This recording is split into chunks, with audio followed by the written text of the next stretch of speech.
Hey guys, this is Drew here again from Big Tex Urban Farms, and I wanted to do a little follow-up video and show y'all how the microgreens turned out and talk to you about what I think went really well about the project, and then maybe a couple of ways and some things that I could have done a little differently that could have made the harvest even better. And then I want to answer a couple of questions. We've gotten a few questions come through since the last video. Some people are reaching out directly to me, and then a couple through the company and so forth. So I want to get a couple questions answered also at the end. So first, this is the first container that we did in just a snap lid container. And a couple of things. First off, I did not get the near perfect germination that I'm used to getting as I grow them in my greenhouse at the Big Tex Urban Farms. But I've still got good enough germination for a home grow. Secondly, the cotyledons, or the leaf size of these dudes, this is about half as big as they will get again in my greenhouse. And the difference is the light. I get a lot of natural sunlight in my greenhouse.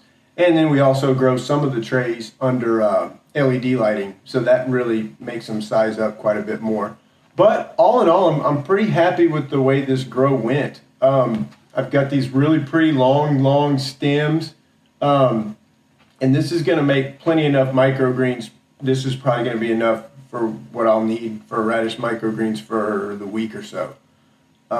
One thing I did really like is that we used this clear container, because my kids really enjoyed watching the roots grow. You can see those roots growing, and if you look even at the bottom, they're growing through the bottom. So my kiddos really got excited to see not just the tops grow and how much they were growing, but what was going on underneath the soil level also. So that was pretty cool. And here's the little deco pot. I probably could have harvested these yesterday. So these have been planted for about 7 days, and they started kind of flopping over at the edge a little bit. But even yesterday, when they were still all standing perfectly straight, it made a really neat presentation, and I love this mixture of colors. And again, this is a radish microgreen called Red Rambo. And I did taste test a couple of these earlier this morning, and they still have that spicy radish flavor that I really like. So all in all, I'm pretty happy with these.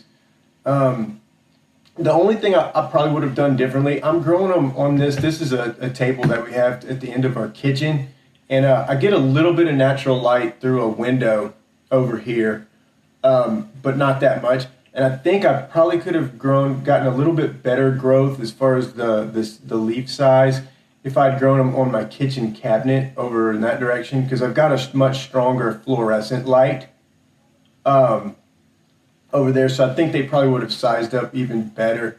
But it was really fun having them here, like on the kitchen table here, where we do a lot of our eating and stuff, to just kind of have them, and the kids would get really excited to see how much they had grown every day while they were eating breakfast. So it was pretty fun.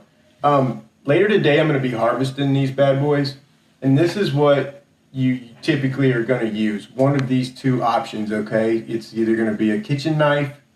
In this case, it's just a cheap Santoku knife that I use, and/or scissors, okay? Either option works just fine, especially for a home grow. I always cut with a Santoku knife, all the trays and so forth that we do at the Big Tex Urban Farms, and that's probably what I'll do at home as well.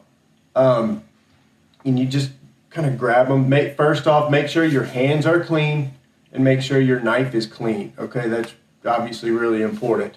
But when you harvest, you're just going to grab them a handful at a time and then slice across the bottom. And then probably put them into either a snap lid container that's a clean one or a Ziploc bag, and they're going to last forever, guys. So that's the project. That's kind of how it turned out. All in all, I'm pretty pleased. Like I say, I probably could have gotten a little bit better yield if I'd grown them under a stronger light conditions. But other than that, I'm pretty happy with how it turned out. I know my kiddos really enjoyed watching them grow, so I felt really good about that. Hopefully y'all are going to be doing them at home too. Next, I do want to answer a couple of questions that we've received since the video came out. The first one is, where's the best place to grow these in the house? And I did talk about it very briefly in the first video, but probably not clearly enough. And I kind of talked about it just now as well. I tell people, put it in an area of the house where, first of all, where you have room for them. And secondly, where you're going to get the most light, be it artificial light from your house, just your regular home lights, or especially if you have like a bright sunny windowsill or something like that, then you can put them. That's great. So just pay attention to where you keep the light on in your house the most and put them in that room, or put them in a sunny windowsill, just basically where they can get the most light. Second question, I've had a lot of inquiries about where to get seed. And what I've been telling people is, if you think that you're going to do this once or twice, by all means, you can just go to a garden center or hardware store or whatever and just get a handful of seed packages of whichever varieties that you want to grow. And that's going to work out just fine. But if you think this is something that you're going to do week to week and want to do on a more consistent basis, you're probably going to want to order seeds in through the mail. I order almost all my seeds from a company called Johnny's. That's a really good source. So Johnny's Selected Seeds, they have a website, of course.